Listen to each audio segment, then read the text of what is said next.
నమస్తే, welcome to Dootha media. నేను మీ శ్రావ్య. ప్రతి వారం థియేటర్లో వివిధ సినిమాలు రిలీజ్ అవుతూనే ఉన్న విషయం మనకు తెలిసిందే. ఈ వారం కూడా పలు చిత్రాలు ప్రేక్షకుల ముందుకు రానున్నాయి.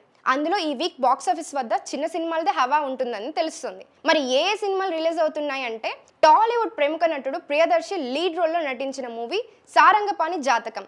మోహన్ కృష్ణ ఇంద్రకంటి దర్శకత్వం వహించిన ఆ సినిమాలో రూప కొడవాయూర్ హీరోయిన్ గా కనిపించనుంది.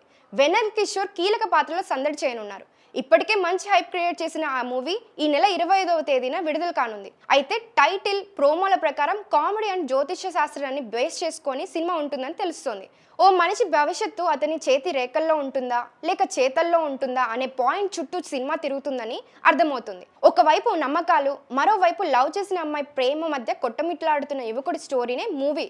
మరోవైపు ఈ నెల 25వ తేదీన చౌర్యపాఠం మూవీ ప్రేక్షకుల ముందుకు రానుంది. ధమాకా సినిమాతో మంచి కమర్షియల్ హిట్ అందుకున్న డైరెక్టర్ త్రినాథరావు నక్కిన నిర్మాతగా మారి నక్కిన నెరేటివ్స్ బ్యానర్ను స్టార్ట్ చేశారు. ఆ బ్యానర్పై రూపొందించిన సినిమాలో ఇంద్రరామ్ కీలక పాత్ర పోషించగా నిఖిల్ గొల్లమూరి దర్శకత్వం వహించారు. నటి పాయల్ రాధాకృష్ణ ఫీమేల్ లీడ్లో నటించారు.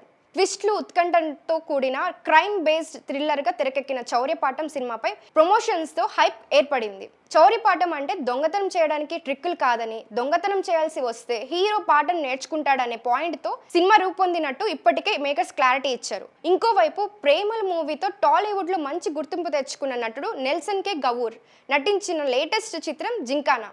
ఇప్పటికే మలయాళంలో మంచి హిట్గా నిలిచిన ఈ సినిమా ఏప్రిల్ 25వ తేదీన తెలుగు ప్రేక్షకుల ముందుకు రానుంది. బాక్సింగ్ స్టోరీ లైన్తో కామెడీ ఎంటర్టైనర్గా రూపొందినట్టు ఇప్పటికి క్లారిటీ వచ్చేసింది.